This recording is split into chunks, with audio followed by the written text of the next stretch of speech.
Hi guys, welcome back to my channel. Today, we're diving deep into the captivating whirlwind of events unfolding in General Hospital. From heart-stopping drama to unexpected alliances, this week's storylines are packed with tension, intrigue, and emotional revelations. Let's break it all down with an in-depth look at what's happening in Port Charles, with added details, analysis, and imaginative twists that make this drama unforgettable. Carly Spencer's heart-wrenching plea for hope. Carly Spencer, a woman known for her unyielding strength, finds herself in an uncharacteristically vulnerable moment. Entering the sterile, tension-filled hospital room, she locks eyes with Lucas Jones and, her voice trembling, pleads, "Please tell me you have some good news."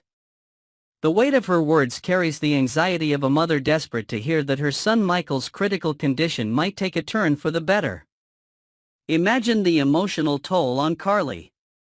She has been the glue holding her family together, navigating one crisis after another, but even the strongest can falter under immense pressure. The clinical atmosphere of the hospital, a space meant for healing, seems ironically suffocating as Carly wrestles with the possibility of losing her son. Her plea isn't just a question, it's a cry for salvation, a beacon of hope in an ocean of despair. But what news could Lucas possibly deliver? The scene sets the stage for a broader exploration of Carly's psyche. Will she rise to meet this challenge with her signature resilience, or could this moment mark a turning point, exposing cracks in her armor? As viewers, we're left wondering whether Carly's need for answers will propel her into action or drive her to unravel emotionally. Drew Quartermaine's reckless decisions. In a parallel storyline, Drew Quartermaine makes a controversial choice that raises eyebrows across Port Charles. Despite Curtis Ashford's cautionary advice to leave the hospital and avoid escalating tensions, Drew forges ahead, determined to face whatever awaits him.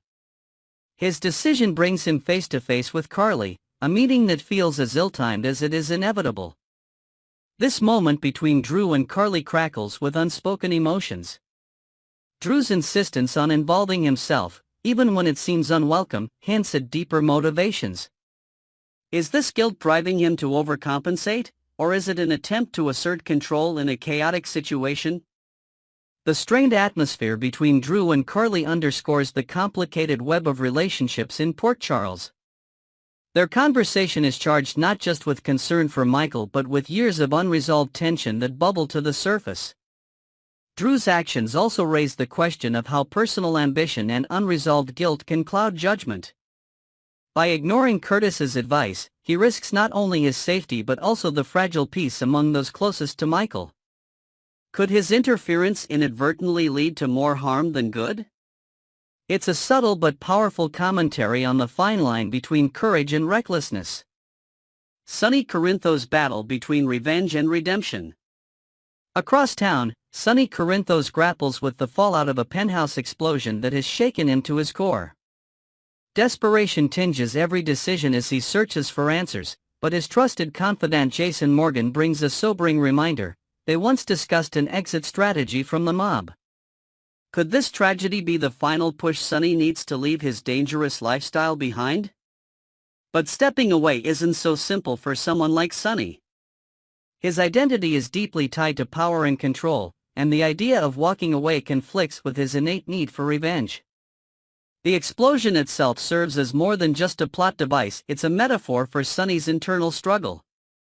He's a man torn between protecting his family and satisfying his darker instincts.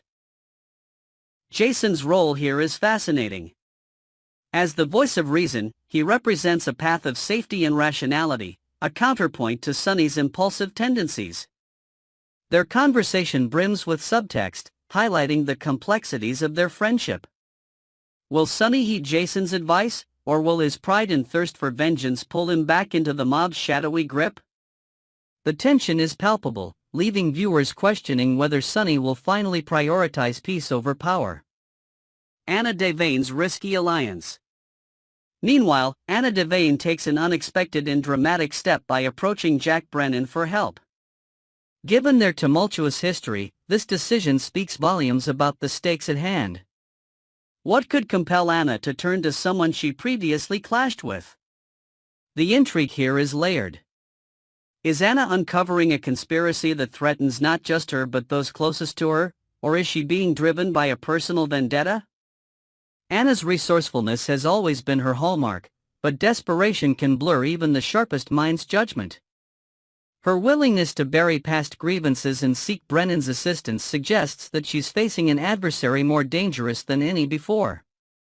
This storyline opens the door to endless possibilities. Is Brennan truly willing to help, or could his involvement backfire, creating more enemies for Anna? The mystery keeps us hooked, wondering what secrets will be unveiled next.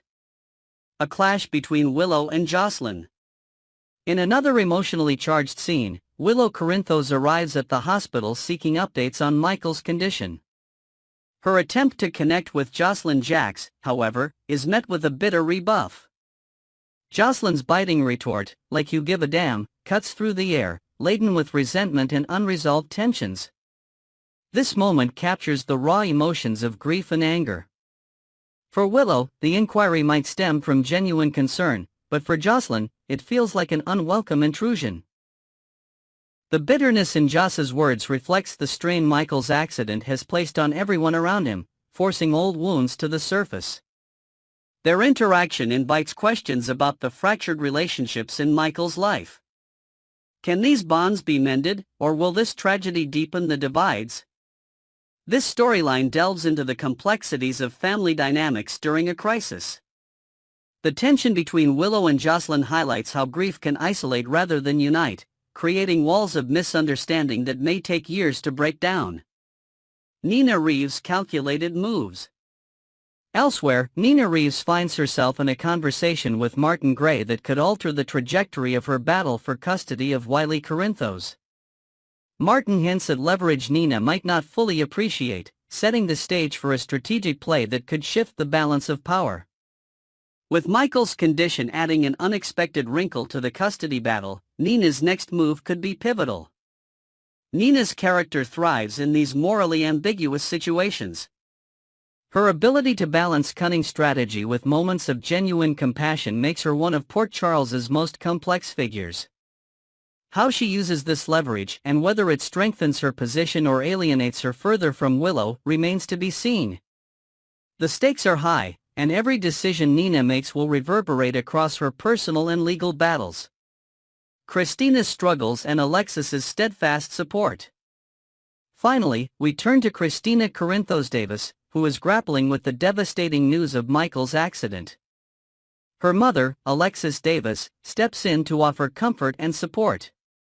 The hospital waiting room becomes a poignant backdrop for this heartfelt exchange. Christina, already burdened by a turbulent year, now faces another emotional blow. Alexis's calm presence contrasts beautifully with Christina's vulnerability, creating a powerful moment of maternal strength. This scene captures the depth of their bond while also hinting at Christina's fragile emotional state. Could this tragedy push her toward a breaking point, or will she draw strength from her mother's unwavering support? Their interaction reminds us of the resilience found in family ties, even in the darkest of times. This week's General Hospital storylines are a masterclass in drama, weaving together heartbreak, intrigue, and the resilience of the human spirit. From Carly's desperate plea to Sonny's battle with revenge, and from Drew's reckless determination to Anna's calculated risk, every character is pushed to their emotional and physical limits. Next, we're diving into another dramatic turn of events in the lives of the residents of Port Charles. Get ready, because we're about to explore an emotional roller coaster filled with unexpected twists, profound losses, and the strength it takes to persevere. Let's break it all down. Jocelyn faces loss in silence. At Dex's apartment, Jocelyn Jax quietly packs up the remnants of Dex's belongings. The room feels heavy with unspoken grief as Joss places a gun back in the drawer, a stark reminder of the life Dex led and the dangers that came with it. Trina arrives and, sensing Joss's struggle, offers to help sort through the belongings. However, Joss declines, insisting that she needs to grieve on her own. This moment is deeply reflective of Joss's character. Her independence, though admirable, masks an inner turmoil that she refuses to share. Trina, ever empathetic, understands the need for solitude but gently urges Joss to reconsider being alone. Grief, after all, can be a dark and isolating place, and Joss's determination to push everyone away might only deepen her emotional wounds. This scene reveals the complexities of grieving and the varying ways people cope with loss. For Joss, it's about maintaining control in the face of chaos. But will her fierce independence serve her well, or will it lead her to bottle up emotions that could resurface later in destructive ways? A mother's unwavering concern. Meanwhile, at the Port Charles Grill, Carly Spencer is deep in conversation with Jack Brennan, who has joined her unexpectedly after her original date cancelled. Jack, ever the gentleman, offers to buy her dinner as a thank you for their wonderful Christmas Eve together.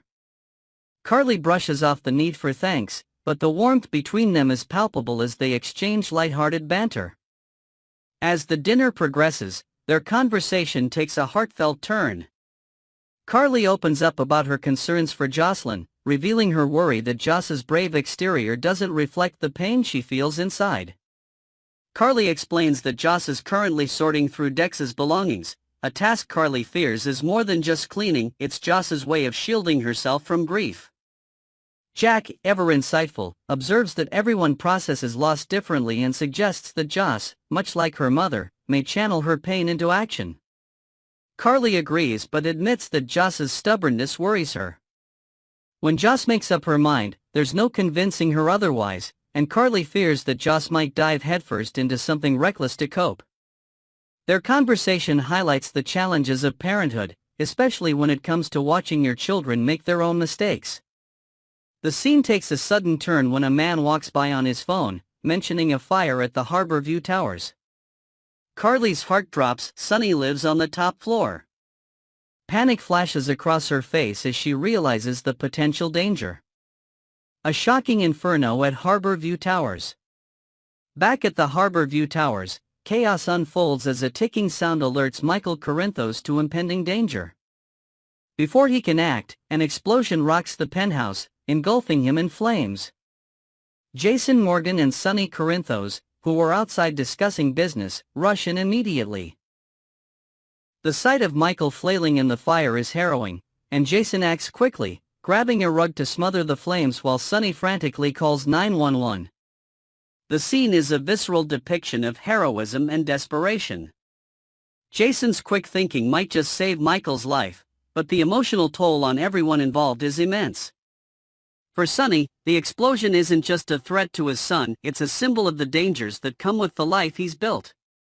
As they wait for the ambulance, Sonny and Jason plead with Michael to hang on, their voices filled with urgency and fear. This moment brings into focus the fragility of life and the sacrifices made in the name of power and protection.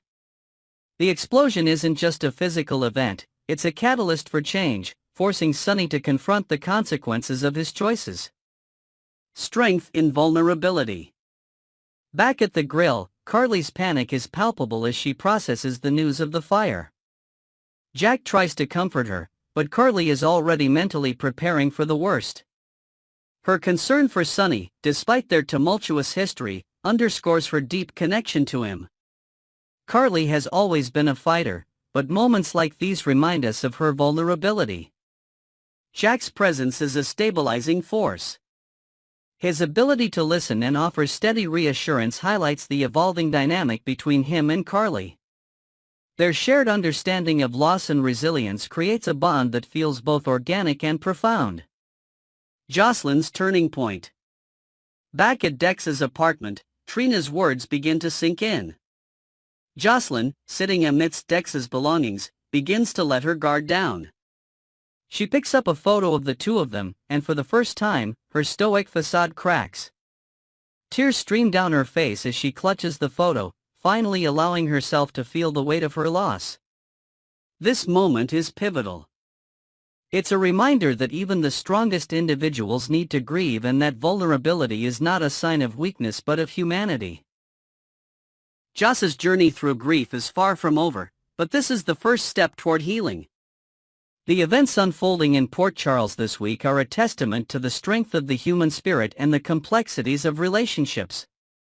From Jocelyn's solitary grief to Carly's unwavering concern, and from Sonny's confrontation with danger to Jason's heroism, every character is pushed to their limits. Next, we're going to unpack a whirlwind of emotions, complex relationships, and life-altering decisions unfolding in Port Charles. From moments of vulnerability to simmering tension, there's a lot to dive into, so let's get started and explore what's happening in the world of General Hospital. Chase and Sasha share honest conversations. In the Quartermaine Mansion's kitchen, Chase takes on the role of caretaker as he notices Sasha feeling a bit unsteady. Concerned, he helps her to a chair and serves her a meal, which she gratefully accepts. She admits she simply forgot to eat, a sign of how chaotic her life has been lately. As she regains her composure, the conversation takes a more personal turn. Chase, ever the optimist, asks about her Christmas, and Sasha shares how much she enjoyed spending it with her new family. She returns the question, and Chase admits that while his holiday was good, it wasn't quite complete. He's still waiting on the one thing he wants most. Sasha immediately understands, he's talking about starting a family with Brooklyn. Their candid discussion touches on the challenges of trying to conceive. Sasha empathizes, noting that while pregnancy can sometimes come easily, it often requires patience and persistence. Chase reveals that he and Brooklyn are planning to get checked out soon to ensure nothing is standing in their way. He confesses that he feels the weight of expectation, not only his own longing to be a father but also the pressure he believes Brooklyn feels to fulfill his late father's dream of grandchildren. This exchange is a touching moment of vulnerability for Chase, as he navigates the balance between hope and responsibility. Sasha's advice is reassuring, but the emotional stakes are clear. This journey is about more than biology, it's about love, legacy, and the shared dream of a family. Brooklyn's heartache. In the living room of the Quartermaine Mansion, Brooklyn sits with her head in her hands, tears streaming down her face. Her mother, Lois, walks in and immediately senses something is wrong. Brooklyn confesses her fears. After taking 2 pregnancy tests, both negative, she's starting to worry that she and Chase might not be able to have children. Lois, ever the supportive mother, offers perspective. She reminds Brooklyn that the human body is complex, and sometimes these things take time. But Brooklyn remains unconvinced. She reflects on how different this feels compared to her first pregnancy, a time when she wasn't even trying. Now, with her heart set on building a family, the stakes feel infinitely higher. This scene delves deep into the emotional toll of unmet expectations. For Brooklyn, the journey to motherhood isn't just about her desire to have children, it's about building a future with Chase and honoring the family they both dream of. Lois's calm reassurance provides a glimmer of hope, but the pain in Brooklyn's voice is palpable. Will she and Chase find the answers they're looking for, or will this journey bring new challenges to their relationship? Jocelyn's quiet storm. Over at Dex's apartment, Jocelyn Jax is surrounded by silence, but her emotions are anything but calm. As she sits with Dex's belongings, her best friend Trina arrives, concerned about her state of mind. Trina suggests they leave the apartment, offering ideas like catching a movie or visiting a church to say a prayer. But Joss, determined to stay in the space she shared with Dex, insists she needs time to process her grief. Trina, though understanding, is worried. She knows Joss well enough to recognize that when she's angry, she tends to act out in ways that could have serious consequences. Joss promises she won't do anything reckless, but her frustration and sorrow are evident. The two embrace, a heartfelt moment that underscores the strength of their friendship. Trina reluctantly leaves, but not before reminding Joss that she's always there for her. Once alone, Joss's pain takes a darker turn. She retrieves a photo of herself and Dex, staring at it with tears in her eyes. Then, almost as if steeling herself against her emotions, she opens a drawer and takes out a gun along with a box of bullets. She sits down, examining the weapon, her mind clearly spinning with thoughts of anger, regret, and determination. This moment is a chilling exploration of how grief can manifest in unexpected and dangerous ways. Joss's actions suggest she's not only mourning Dex but also grappling with a need for control in the face of loss. The question lingers, what is Joss planning to do, and will she find a healthier way to cope before it's too late? A friendship tested by grief. Trina's concern for Joss is more than just friendly worry, it's a reflection of her own understanding of loss. Trina has been through her own share of heartbreak, and she recognizes the signs in Joss. Her suggestion to leave the apartment is more than just a practical idea, it's a plea for Joss to seek solace in something beyond her own pain. Their embrace is a tender reminder of the power of friendship in times of need. Trina's steadfast support contrasts with Joss's solitude, highlighting the different ways people navigate grief. Trina's departure leaves Joss with the silence she craves but also the weight of her own decisions. This week's events in Port Charles reveal the raw and complex emotions that define the characters we've come to love. From Chase and Brooke Lynn's hopes for a family to Jocelyn's struggle with grief and anger, every storyline is infused with vulnerability, resilience, and the unbreakable bonds of friendship and love. Thank you for joining me today as we unraveled these deeply emotional and captivating stories. Let me know your thoughts in the comments below. How do you think Joss will handle her pain? Will Chase and Brooke Lynn's dream of parenthood come true? Don't forget to like, subscribe, and hit that notification bell for more updates on General Hospital.